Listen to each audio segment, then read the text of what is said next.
वाईट आणि महाराजाचं पोरग प्यायला लागलं. चांगल्यातलं वाईट. काय चांगल्यातलं वाईट. चांगल्यातलं वाईट. वा. तुळशीमध्ये तुळस उगवली. चांगल्यातलं चांगलं. तुळशीत कांदा उगवला. कसं आहे? चांगल्यातलं कांद्यात कांदा उगवला.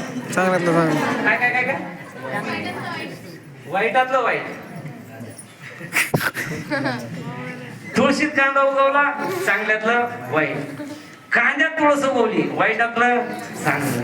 तसं महाराज नरदेह मिळाला आणि भजन करायला लागला, हे चांगल्यातलं चांगलं. विठाला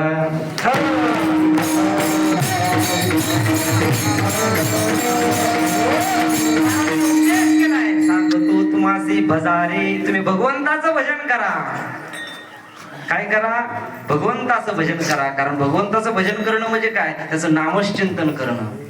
तुम्ही म्हणतात महाराज भजन करण्याकरता आम्ही कुठं संस्थेत गेलो नाही, आम्हाला गायन येत नाही. महाराज म्हणतात नाही तर यावी ना भुके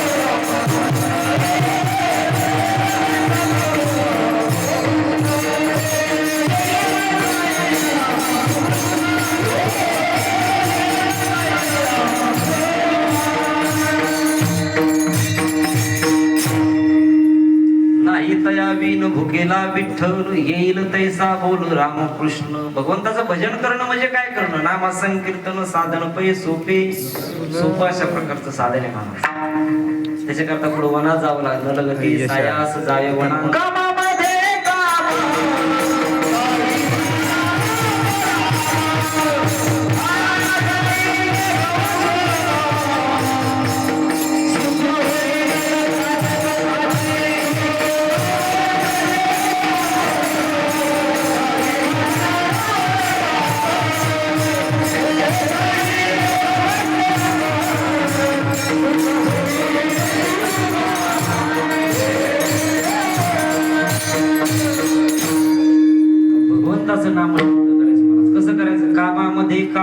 काही म्हणा राम राम. आता माऊली हो, स्वयंपाक करत असताना तुमच्या हाताला काम राहते, तोंडाला काही काम राहते का? काय करायचं? स्वयंपाक करत असताना महाराज रामकृष्ण हरी रामकृष्ण हरी असं म्हणत म्हणत जर तुम्ही जर स्वयंपाक जर केला ना महाराज, तर ते अन्न राहत नाही, तो प्रसाद होत असतो. ते प्रसाद जर महाराज एका नालायक माणसाने जरी खाल्ला ना, तरी त्याच्या बुद्धीमध्ये काय होत असतो? बदल अशा प्रकारचा होत असतो. म्हणून स्वयंपाक करत असताना महाराज तुम्ही काय करा? भगवंताचं नामचिंतन करा. भगवंताचं नामचिंतन खूप गोड आहे महाराज. अमृत है हरि नाम जगत में, अमृत है हरि नाम जगत में, उसे छोड़ विषय विष पीना क्या, हरि नाम नहीं तो जीना क्या.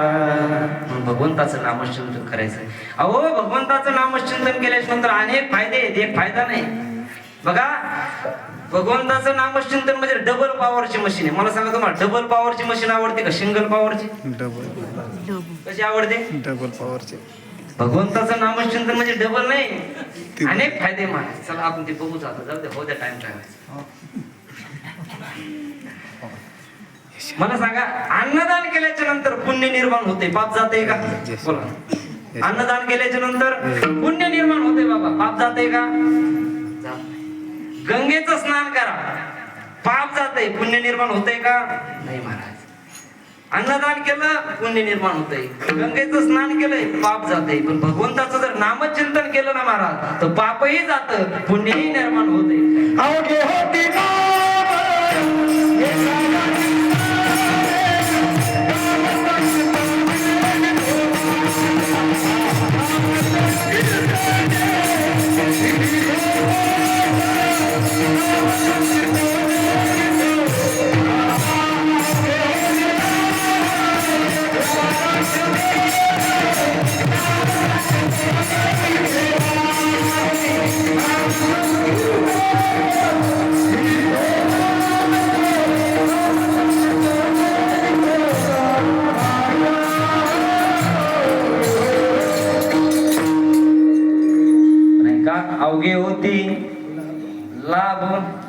बोला.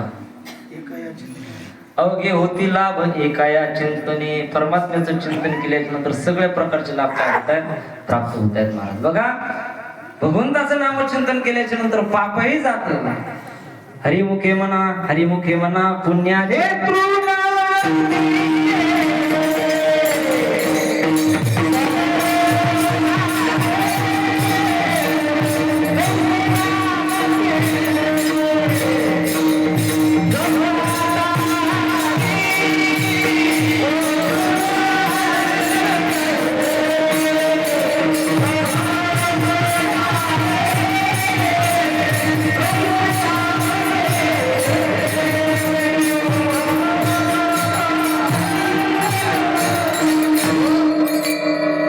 मिळे समरस झाले किंवा हरि उच्चाराने आनंद पाप राशी जातील लयासी क्षण मात्रे. परमात्म्याचं नामचिंतन केल्याच्या नंतर पापही जात, पुण्यही निर्माण होतो. बोलण्याकरता भरपूर माणूस घड्याळ थांबतात. बघा, परमात्म्याचं नामचिंतन केल्याच्या नंतर काम क्रोधही शांत होतात. राम राम म्हणता काम क्रोधाचे दहन जाय अभिमान देश धडी. परमात्म्याचं नामचिंतन केल्याच्या नंतर अभिमान जातो महाराज. बघा, परमार्थामध्ये अभिमान जमत नाही बरं का. भगवंताला एका गोष्टीची अलर्जी आहे. कशाची? अभिमानाची. अभिमान झाला तुका म्हणे वाया गेला. अभिमान गेला थोडं काय नाही, सारखे प्रमाणे फक्त उलट सुलट येते. अभिमान झाला तुका म्हणे वाया गेला, अभिमान गेला तुका म्हणे बघा. नाही, बाबांचा अभ्यास बरोबर आहे बरं का. बाबांचं जेवढं महाराज वय काय म्हणतो, माझं जेवढं वय त्याच्यापेक्षा त्याच्या दुपटी तिपटी बाबांचं काय आहे, परमार्थ अशा प्रकारचा आहे महाराज. बघा, अहंकार महाराज परमार्थामध्ये जमत नाही. भगवंताचं नामचिंतन केल्याच्या नंतर अहंकार सुद्धा काय होतो, जातो महाराज. राम राम म्हणता काम क्रोधाचे दहन जाय अभिमान देशोधडी. तिसरा महाराज फायदा बघायचा झाला तर बघा, माणसाचं मन किती चंचल आहे. चंचल मी मन कृष्ण परमाती बलवद्रण तशा निगड म्हणणे वायू दुष्कर्म. एवढं महाराज चंचल मन आहे. शास्त्राने 10 गोष्टी चंचल सांगितल्या. मनोमधु करो मेको मानिनो मधुरो मरुत मामरो मरकोडो मसो मकारा तसं चंचला. शास्त्र सांगतं महाराज मन एवढं चंचल विश्वमाऊली ज्ञानोबा आहेत असं म्हणतात. असं कधी घडल का म्हणे. एखाद्या माणसाला तुम्ही सांगितलं, एखाद्या माकडाला तुम्ही सांगितलं, हे माकडा शांत बस, आणि माकड शांत बसलं, असं कधी होईल का? नाही महाराज. ज्ञानोबा म्हणतात ऐसे कैसे घडे मरकट समाधी घेईल राहा म्हणतलिया राहील महावातू. कीर्तन संपलं, तुम्ही तुमच्या घराकडे जायला निघाले. जात असताना मागून वाऱ्याची झुडूक आली, तुमच्या अंगाला स्पर्श करून गेली. तुम्हाला राग आला, तुम्ही सांगितलं ए वाऱ्या थांब, आणि वारा जागेवर थांबला. असं कधी घडल? महाराज म्हणतात का राहा म्हणतलिया राहील महावातू. तो कसा आहे, चंचल अशा प्रकारचा आहे. एवढंच नाही बघा, आधीच माकड आहे बाबा, आधीच माकड आहे, आणि त्याला 1 ग्लास दारू पाजली, आता किती उड्या मारी. दारू पिणारे माकड काय साधे उड्या आणते का?